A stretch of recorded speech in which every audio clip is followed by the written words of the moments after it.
అచ్చటనే నా ప్రేమ సూచనలు నీకు చూపెదను. అక్కడికి తీసుకెళ్ళి నేను నిన్ను ఎంత ప్రేమిస్తున్నానో నా ప్రేమకు గుర్తులు అక్కడ చూపిస్తాను నీకు.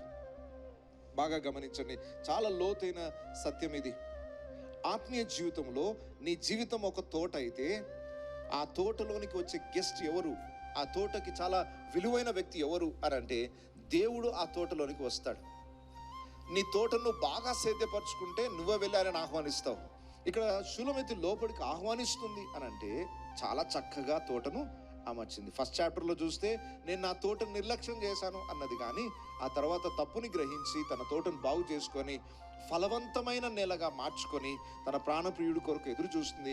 ఆయన రాగానే నేను ఎంత కష్టపడ్డానో చూడు, నీకోసం ఎంత ఫలాల్ని సిద్ధపరిచానో చూడు అని నా ప్రేమ నీ పట్ల ఎంత ఉందో అక్కడ చూపిస్తాను పద.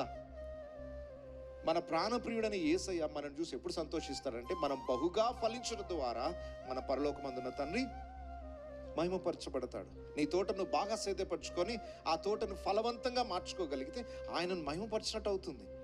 పద, నా ప్రేమ యొక్క సూచన నీకు అక్కడ చూపిస్తాను. నేను నీకోసం ఎంత నా జీవితాన్ని సిద్ధపరచుకున్నాను, నీకోసం ఎంత త్యాగం చేసుకున్నాను, నీకోసం ఎంత ఫలవంతంగా బ్రతికాను, నీ చిత్తం నెరవేర్చడానికి నేను ఎలా బ్రతికాను చూద్దురా నాయనా అని దేవుని పిలవగలిగినంత స్థాయిలోనికి మనం రావాలంటే